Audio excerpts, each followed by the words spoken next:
사랑의 샘 평화의 소리 KCR 종합뉴스 365 헬스 마이랑이 베일로 변호사 윤영준 다이너스픽 JP 에듀케이션 EL 디자인 전망 좋은 창 JMP로 이완상 변호사 공동 제공입니다.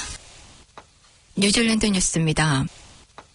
보건부 장관 셴 레티는 총리가 주요 내각 개편을 발표한 이후 포트폴리오에서 제외되었고 국민당 순위에서 4위에서 9위로 강등됐습니다. 시메온 브라운이 새로운 보건부 장관이 되어 그의 계속 증가하는 업무량에 더해질 것입니다. 브라운은 또한 폴 골드 스미스로부터 국유기업 포트폴리오를 인수했습니다. 브라운은 다른 포트폴리오 중 일부는 다른 곳으로 옮겨갔고 크리스 비숍은 운송을 인수했으며 사이먼 와츠는 지방정부와 에너지를 인수했습니다. 작년 원뉴스와의 인터뷰에서 총리는 보건이 정부의 가장 어려운 분야라고 인정했습니다. 소식통에 따르면 레티는 보건부 장관으로서 이러한 과제를 처리하는데 어려움을 겪었으며 이는 레티에게는 큰 실추입니다. 그는 한때 국민당의 부대표였으며 잠시 동안 임시대표를 맡았던 인물입니다. 레티의 추락은 럭슨 정부의 상위 8위권 안에 마오리 장관이 없다는 것을 의미합니다.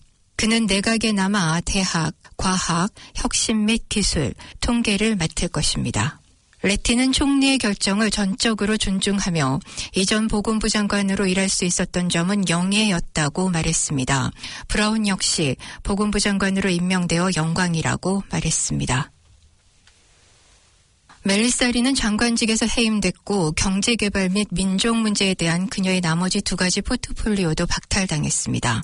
멜리사 리는 작년에 미디어 산업 전반의 문제를 다루는데 어려움을 겪은 후 이미 내각에서 물러났지만 이제 그녀는 영원히 떠났습니다.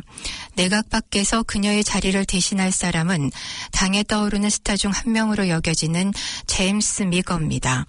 그는 조약 원칙 법안에 대한 제출을 곧 심사할 사법특별위원회의 의장을 맡아왔습니다. 그는 사냥과 낚시, 청소년, 교통부문부 장관과 새로운 직책인 남성 장관으로 임명됐습니다. 럭슨 총리는 지난 1년 동안 정부에서 멜리사 리 의원의 기여에 감사한다며 그녀는 뉴질랜드를 고향으로 삼고 있는 다양한 민족 공동체와의 소통에 매우 헌신적으로 노력해왔으며 그녀의 공헌에 감사드린다고 말했습니다. 재무장관 니콜라 윌리스는 멜리사 리로부터 경제개발을 넘겨받았으며 공공서비스를 주디스 콜린스에게 넘길 예정입니다.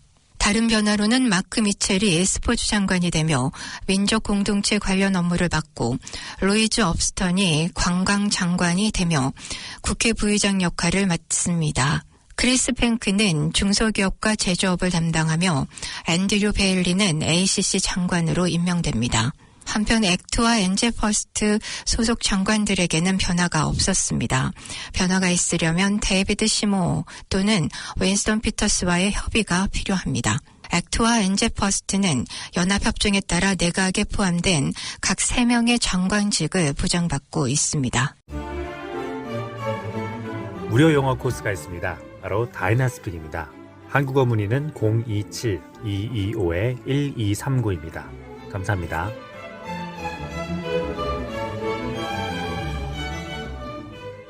부동산 임대료가 사상 최고치인 $650에서 11월 $630로 하락했습니다. 웰링턴 지역의 중간 임대료는 작년 2월 주당 $640로 사상 최고치를 기록한 후 두어 차례 주당 $600를 돌파했고 이어서 11월에는 $630, 그리고 지난해 주거용 임대료는 대부분 부합세를 유지했으며 11월 전국 평균 임대료는 10개월 연속 주당 $600를 기록했습니다. 테네시 서비스의 최신 임대료 수치에 따르면 전국 중간 임대료는 작년 1월 주당 $608로 정점을 찍은 후 2월에 다시 $600로 하락하여 그 이후 계속 유지되고 있습니다. 11월의 중간 임대료는 2023년 11월에 비해 7.8% 하락한 수치입니다. 주요 중심지 주변에서도 비슷한 패턴이 나타났으며 임대료는 사상 최고치에서 소폭 하락한 후 대체로 보합세를 보였습니다. 오클랜드 지역의 평균 임대료는 작년 5월 $670로 정점을 찍은 후 7월부터 11월까지 5개월 동안 주당 $650를 유지했습니다. 국내 물가 압력이 완만하게 완화되면서 연간 인플레이션은 2024년에 중앙은행의 목표치에 근접할 것으로 보이지만 경제학자들은 불확실한 한 해가 될 것이라고 경고하고 있습니다. 12월 말까지 3개월 동안 소비자 물가지수는 약 0.5% 상승했으며 연간 상승률은 2%를 약간 상회할 것이라는 데 의견이 일치했습니다.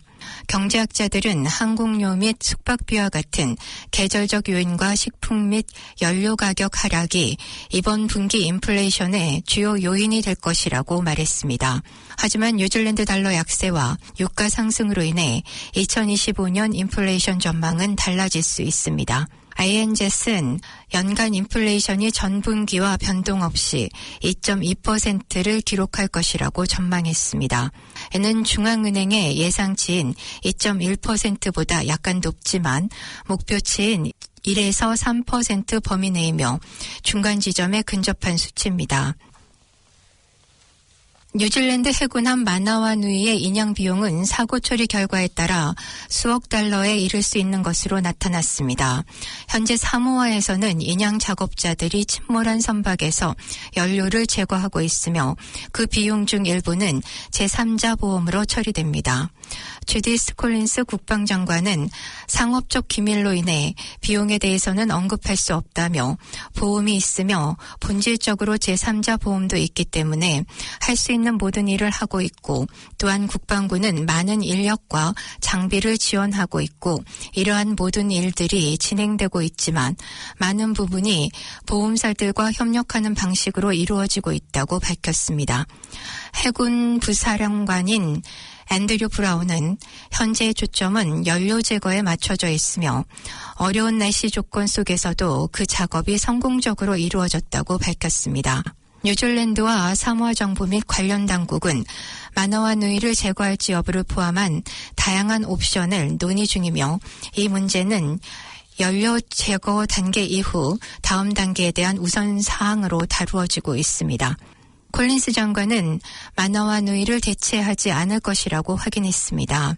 대신 뉴질랜드 해군함 오타고가 침몰 전 마나와누이를 수행했던 작업의 대부분을 맡을 수 있다고 밝혔습니다. 지금까지 전해드린 뉴질랜드 뉴스는 원뉴스, RNZ, 뉴질랜드 헤럴드, 스토프, interlast.co.nz에서 간추렸습니다. 오늘의 환율 정보입니다. 뉴질랜드 달러와 대비 원화의 기준 환율은 813원 81전, 한국에서 보낼 때 821원 94전, 한국에서 받을 때 805원 68전입니다.